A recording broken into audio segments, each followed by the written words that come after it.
guys heard me, but this is the oldest structure, 1847. We call it the Civil War side.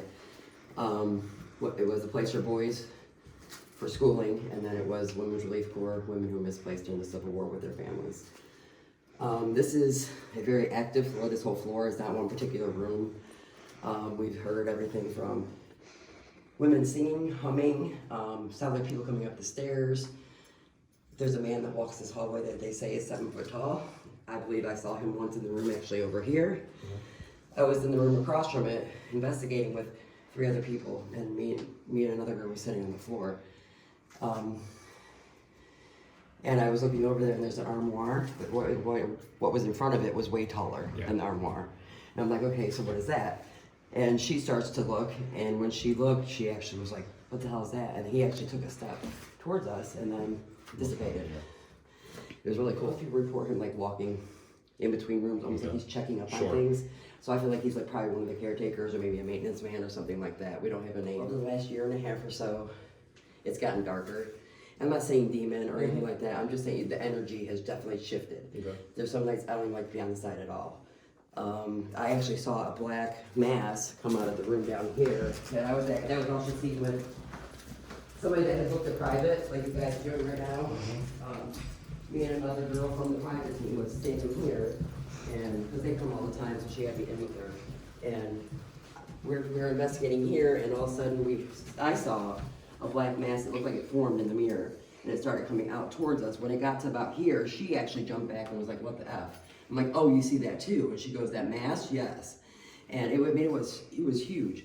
When it started off though, it was like a little dot. It was the weirdest. I've never seen anything like it since I've been here. That's the first time I've ever seen it. That was crazy to me, because I don't know what it was. So that's one of the reasons the mirror's covered. I did that, because I don't know if that'll help or not. That room over there actually has had a couple seances done in it, even though we prefer people don't do those.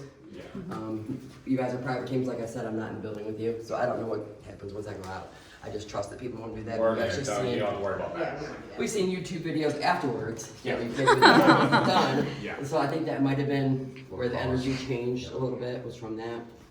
It's always ran as different things. It's 175 years worth of different history all piled into one. It's been the same asylum. It's been a home for elderly. It's been all. There was an orphanage for a very short period of time. It was the school. But in 1956, they actually brought in women prisoners, and they were here as honor inmates. They would have had 13 women in this area here. There was one that was here for double homicide. I won't tell you her name in case you get her. There's also a man down here who really likes women. We've actually found out that if you actually separate, like put like the women all in this room and the men in another room, the women will get all the like activity. And as soon as a man walks in, it usually just stops. We've actually done that with the MAD crew. We've investigated that to see, because we've had claims of it, so we just tested it, and it did happen. We actually have it on video. Because the guys were in that room and we were in this room, and one of the guys came with a camera and came in, and we had the flashlight going, mag light, we had the spirit box going, and then we had those cat balls, and everything was going off. And he comes in with that camera. As soon as he reached the doorway, everything stopped. And he's like, "What, do you not want me in here?" And everything turned right back on, and then everything went off, and he left, and everything came back again within 10 minutes. Oh, wow. Yeah. But women have reported getting their butts touched.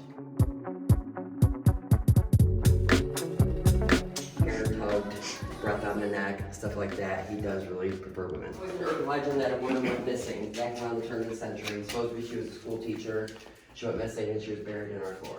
We had ghost hunters out last August. It was actually just a year ago. They came in, Adam, the owner, told me a story about it.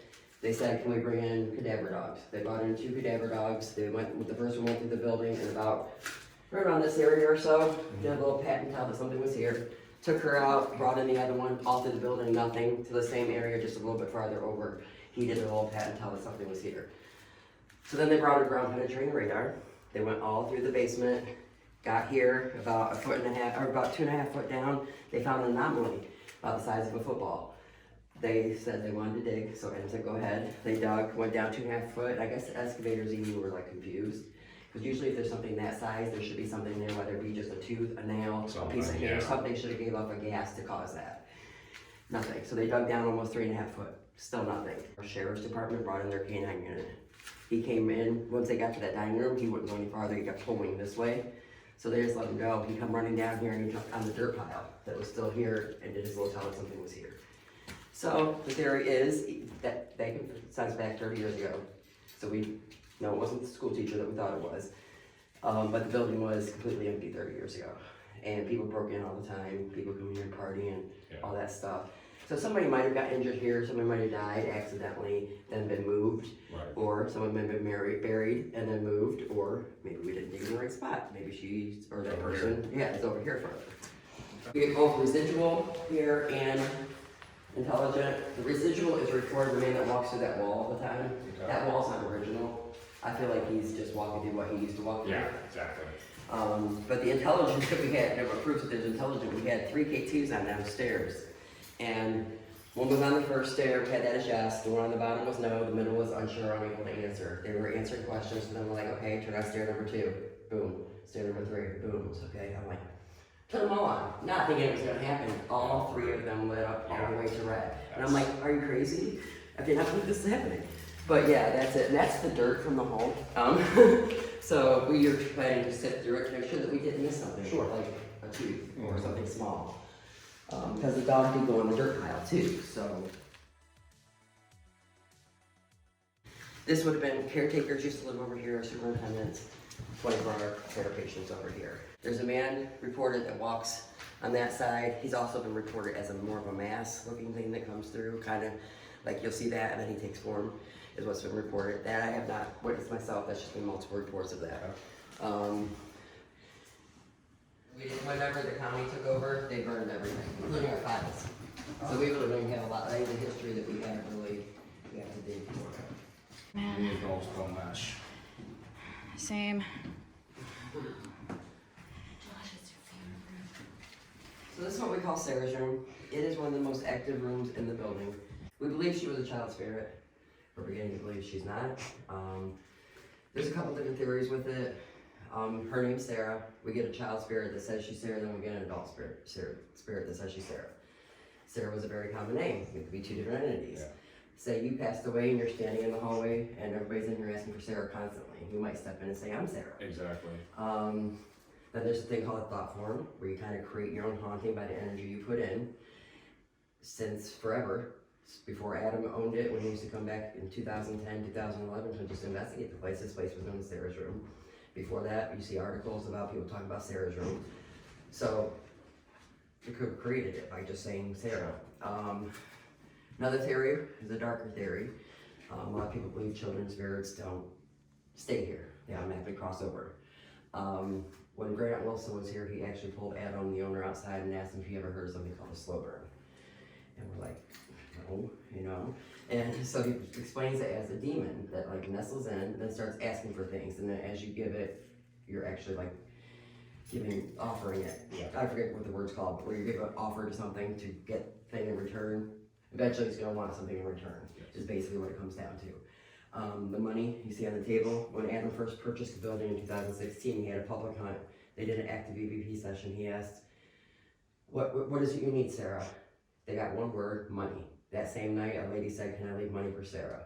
Everybody, monkey see, monkey do, starts leaving money for Sara, plus brought her all these dolls, all these toys. Downstairs, the other toy room that's downstairs, all those toys are Sara's. We ran out of room up here and we had to actually make another room out of all the stuff people were donating for Sara.